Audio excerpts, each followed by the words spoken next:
Hey everyone, it's Apache here and welcome back to another episode of Feed the Beast Beyond here on the CreedCraft server. This is the base we made last week and just like to show you a couple of the improvements I've made to it since then. I have added this living rock to the sides here, which I think gives it a nice kind of break up in the birch. I've added a big window into the front here, and I've added a balcony onto the side. Stretches all the way out to the edges on either side, and a set of doors into the eaves here. And I've opened up these and put a dirt staircase in so that people can actually get in and out until I actually put the staircases up. And that's pretty much all I've done on this thing in total. The only other thing I've done is at the back here I have adjusted this roof slightly so that it's not flush, so that it comes out by one just here, and so it gives it a little bit more definition at the back because it was a little bit flat at the back compared to the front.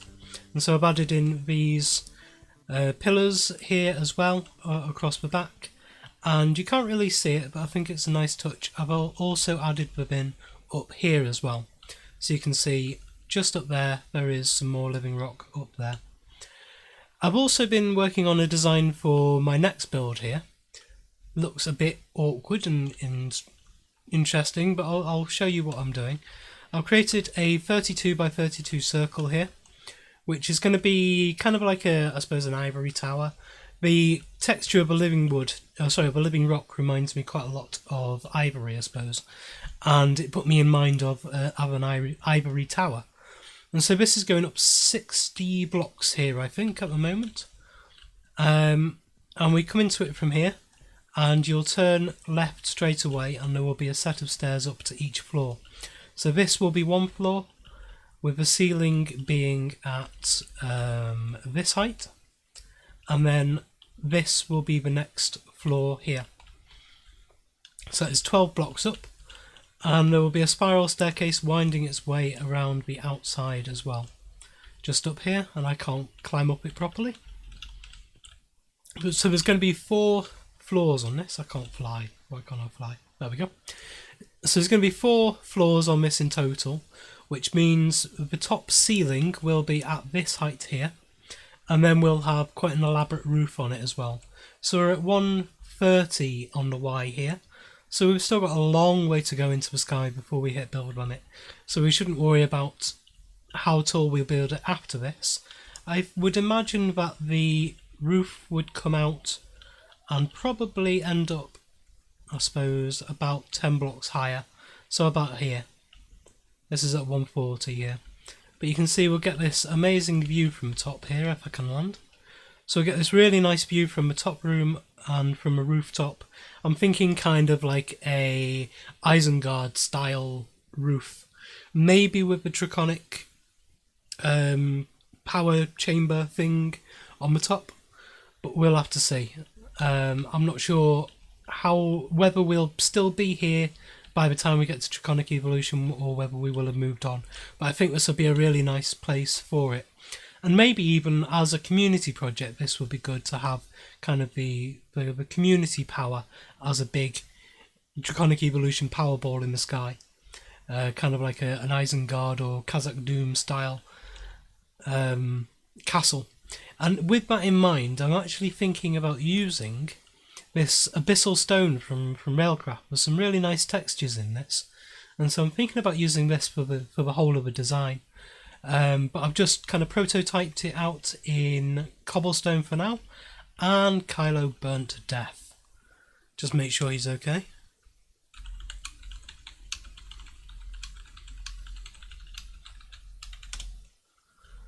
And I'll see if I need to cut away for that.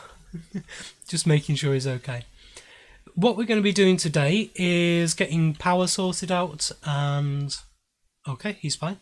Yeah, getting power sorted out and getting some rudimentary systems set up. I think if it doesn't take too long, I've got everything set up here to get me quite a lot of power.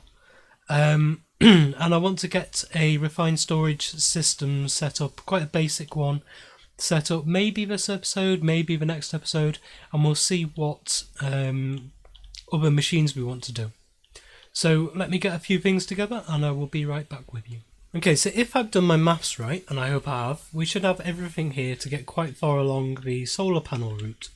So you can see I've got a lot of crafting grids set up here. We're just going to go through them one by one. So to build the first lot of solar panels, we need a load of mirrors, these mirrors, which is just 3 glass and an iron ingot. And so we're going to craft 2 stacks full of those. And if we come across to this one and we place those in, then you can see this recipe here makes solar panel 1s. So if we make 1 stack of those, and then we make 3 more, so we'll have 256 solar panel tier 1 in total. And then we come along to this one, and we place these into here, and we just split these up into stacks of 32, and that will give us 32 of these solar panel tier 2s. We come across to the next one, and this uses photovoltaic cells level 1, which we look at the crafting recipe for this is more of these mirrors, some lapis and some glass, and we place these into here.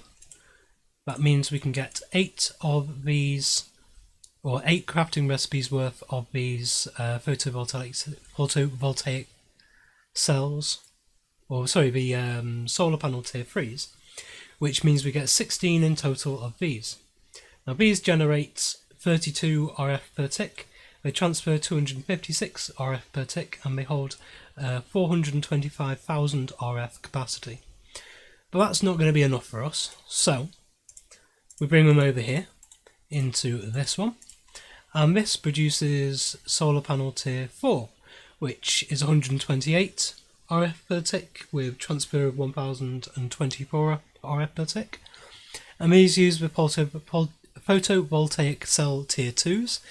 Some real tongue twisters these. And the recipe for this is a tier 1, some lapis and some clay. And so there's a lot of stuff that goes into this. So if we craft these, we get 8 of these, and again we bring them through to here and split them up, and we get these, the tier 5s, which is 512 power generated with 4096 transferred, and these use the photovoltaic cells tier 3, which is more glass, some glowstone and some obsidian, with the photovoltaic cells tier 2 to make the photovoltaic cells tier 3. I will get my math around this by the end of the episode, I promise you. So if we bring those in, we've got 4 of those. And finally, we bring them into here and we separate them out, and we get 2 of these solar panel tier 6. Now these generate 2048 RF per tick each, and they transfer 16,000 odd per tick each as well. These use the photovoltaic cells tier 4, which if we look at the recipe for this is the expensive one. I need to get 3 blocks of diamonds to craft these, as well as blaze rods and glowstone and quartz. So these have been the ones I've been going out mining for, and there's another block of quartz in this recipe as well. So this is, what, 24 diamonds, is it? 19? No, it's 27, 36, I think, in total. Something like that. Yeah, 36 diamonds in total for this. And so if we get these, finally we have the tier 6, which is what I want to start working on. If we actually have a look at the solar, these we will probably continue to work with for quite a long time, really up till Draconic, because this is what we've got at the moment. This is the tier 6, but it was tier 7, which uses Dragon Breath. So as soon as we go and kill the dragon, we can make some more of these and actually get the tier 7s. And then it goes to tier 8, which requires dragon eggs. So we can go pretty much from tier 6 to tier 8 straight away. Because if we kill 2 dragons, we'll get 2 eggs, and we'll be able to use those. We'll just take some pistons with us, and we'll be able to get the dragon eggs. We don't have a moving wand in this pack anymore, and as of the latest update with not enough wands, the moving one can no longer pick up dragon eggs or bedrock. So the only way you can get these is the standard vanilla way of a piston with some redstone connected to it to actually break the egg into entity form. And then we can go to the draconic solar panel, which needs 4 of these tier 8s with some draconic stuff. And then finally the chaotic solar panel, which 2 of these, they generate 500,000 RF per tick each. So this single recipe here is 1 million RF per tick, and it transfers at 4 million RF per tick, and it's got a capacity of 2,000 million RF in total just within these, and that's without the big Powerball as well. But this needs the chaotic shards, the awakened cores and all stuff like that, and 4 of these. So it's going to be a long time coming, but yes, we will carry on this route up with solar panels. And for now, I'm just going to shove these down here. It gives us a nice kind of starting area to work from. And let me have a think about what I want to build next. Now that we've got the power, what do we want to do with it? And I will be right back with you. Here we can see one of the first things I wanted to automate, the production of living rock. So I've got my setup down here. I've got the power connected to 2 builders. The first builder has got a shape card in it that just fills in this top layer with stone. We've got a barrel on the top with a load of stone in it. And you can see how fast it is there, now it's done it. And this is a clearing quarry, which has got a filter in it which is whitelisted for living rock. And so that puts all the living rock into here. You can see we've got 7 stacks of living rock in there now, and we've got 13 plus 54 in here as well. And so it shouldn't take long, but we'll just watch this again so you can actually see just how fast it is. And this is kind of infinitely expandable really, or at least to the bounds of this builder's block. As many blocks as this can place down and clear is just how many of this layout you need. You could expand it out any which way you wanted really. You could even do it vertically, but that would be a little bit more of a challenge with the kind of dirt blocks and placing stuff in. You'd have to whitelist a lot of different things. And you can see there just how fast it is.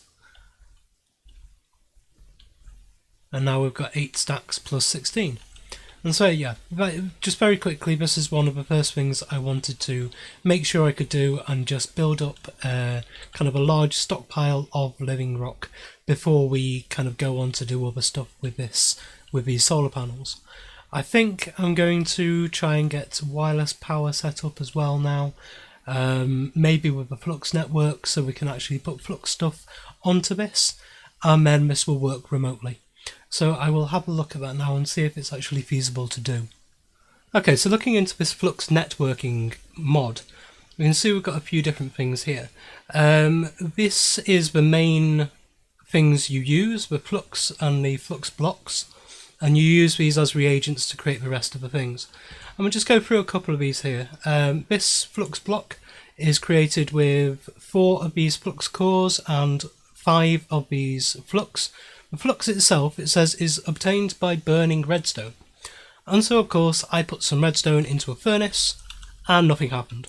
Went over to the alloy smelter, nothing happened. Went over to redstone furnace, thinking it's redstone in a furnace, nothing happened. And so then I thought it can't be as simple as simply just throwing it into an actual fire. And so I tried this. Put some netherrack down.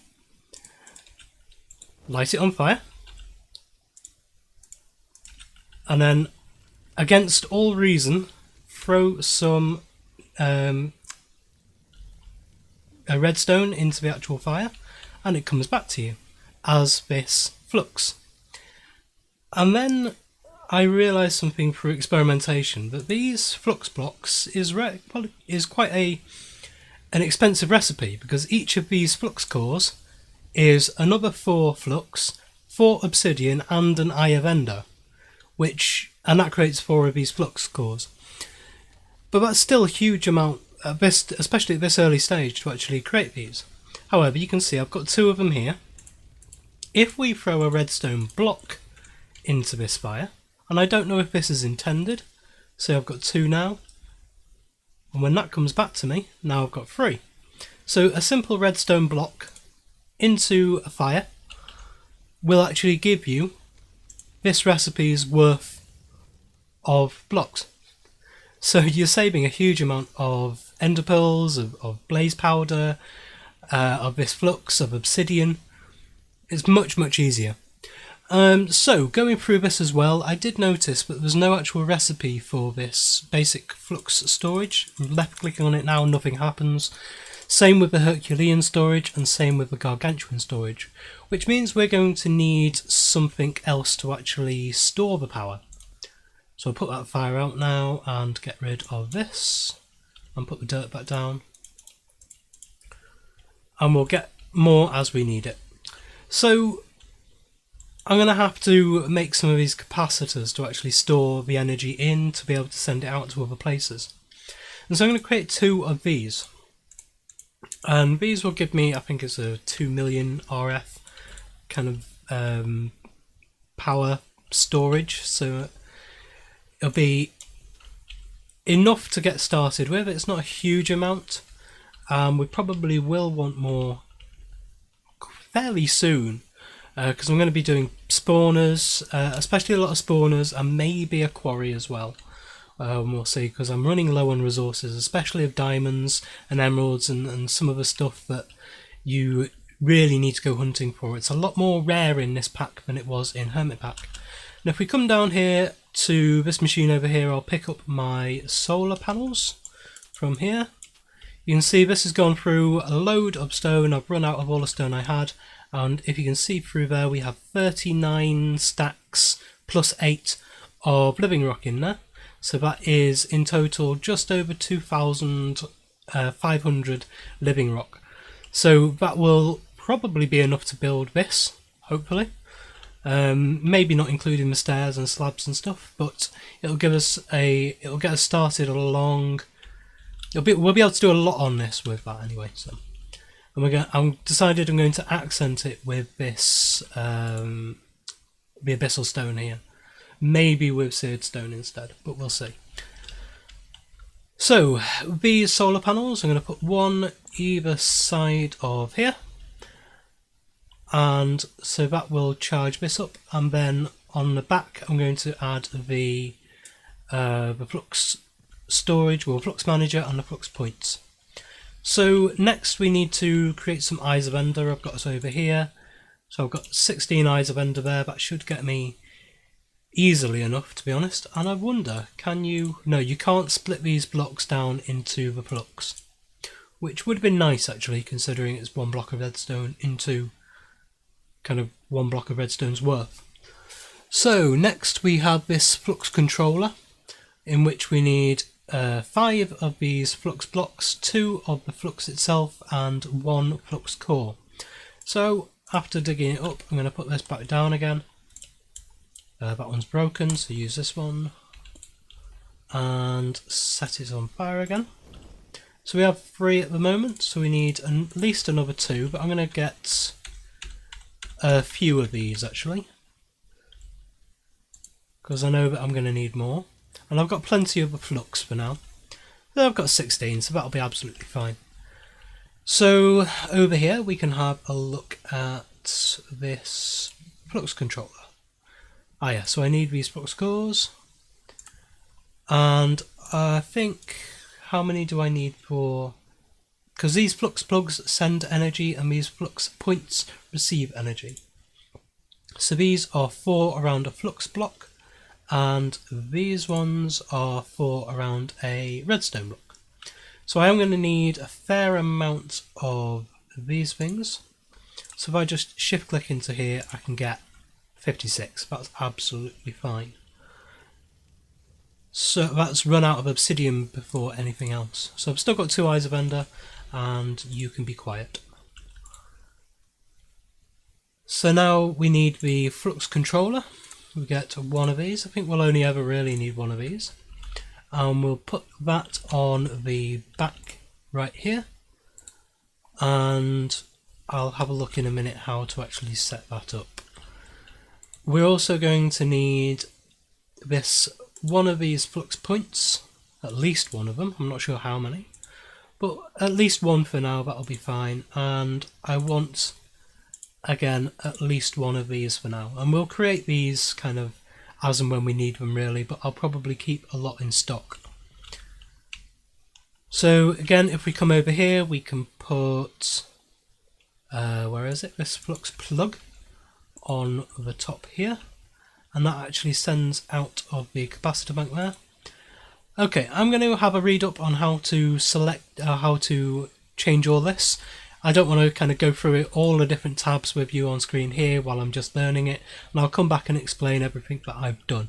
So I will see you in a minute. So this is actually fairly simple to set up. In here I've created, if you click on here, you create a new network, and so I've called it Apache Tech Main Power. It's set as private at the moment, and I've put the colour as purple. In the network connections here, you can see I've selected the flux plug, or connected the flux plug to it. And in home here, this is the biggest thing I've changed. I've put the ignore limit to true, which means it will send out as much power as it possibly can at any one time, and it will receive as much power as it can at any one time. The send mode, so sending power out, I want it to send from the largest power bank that I have, the largest capacitor bank that I have. And receive mode, I want it to send to the smallest, for things that need the smallest amount of power first. And that's my kind of a core infrastructure stuff, your machines and everything like that. Whereas the kind of stuff like the environmental controller and spawners and things like that will need much more power. And so they will go offline first, and then the core infrastructure will stay online. So I'll be able to manage my power much more easily, and I've got it on even distribution for transfer mode, which means all of my machines will get power at the same rate. There's also different things here, so it's on no transfer, even distribution, surge, hyper surge, or God mode, which means as much as possible whenever you can. So I'm just going to keep it on even distribution for now until I understand a lot more about what's going on with it. It seems to be fine for now. And transmitter mode I've got as on. I believe this works as a wireless energy transmitter. So this will actually power stuff up. Say if I had something that requires RFs, like all the Draconic Evolution stuff requires RF, so it'll actually power up those while we're in the vicinity of it. And I'm not sure if that's when we're in the vicinity of these plugs, in which case we can just put a load of these plugs around and not worry about the controller, or whether you actually have to be in the vicinity of the controller itself. And I don't know how multiple controllers work together either, so this is all stuff for much later on when we have quite a large infrastructure set up. But if we come down to the machine over here now, this is the only thing we've got to test it on for the receiver. And a bit of lag there, but you can see this at the moment is using, well, has used all its RF up, so this is pretty much empty now. It's only got 550 RF left in it.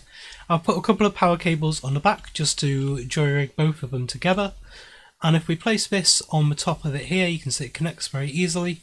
So this can be connected to a whole line of things, so one per floor or one per building, however you want to manage it. And then if we right click on here, we can select the network to use, and this is Apache Tech Main Power here.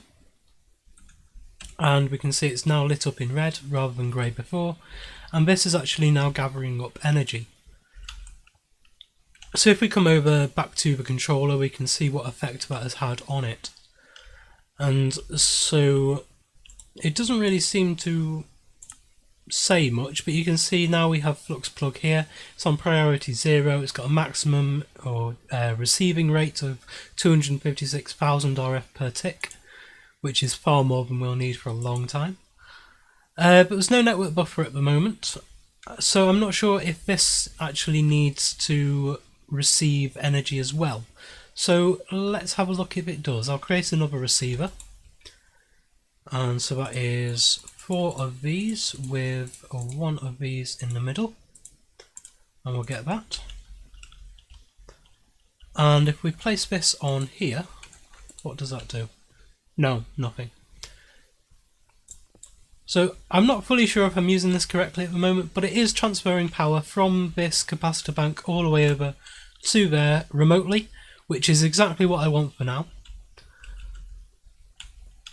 And yeah, I'll just have a look into this, see if I am using it correctly before I go on with anything else. So I will be back in a minute.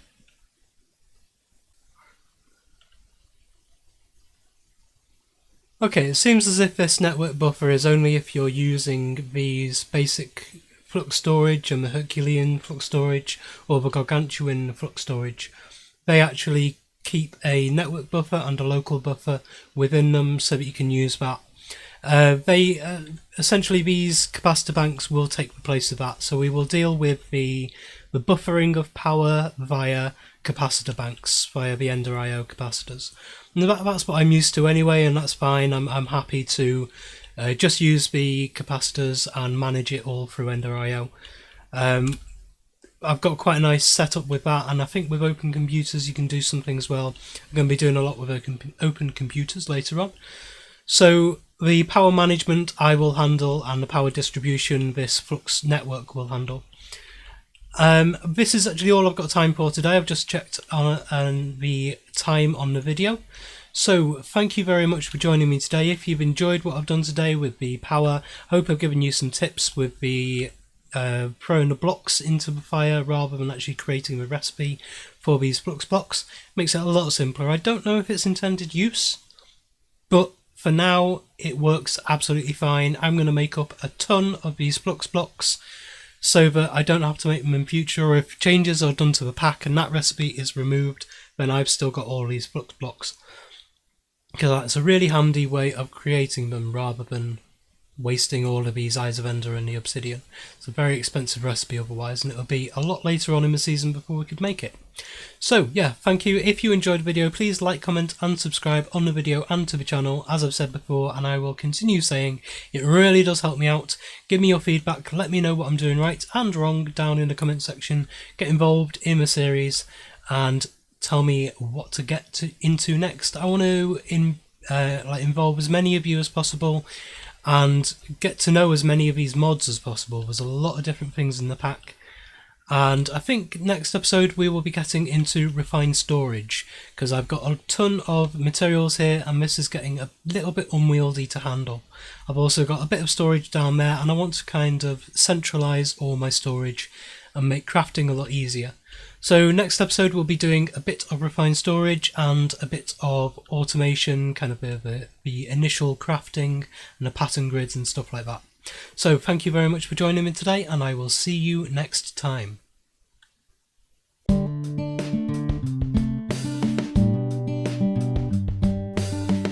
If you enjoyed this video, please consider supporting me by subscribing to the channel and liking and commenting on the videos.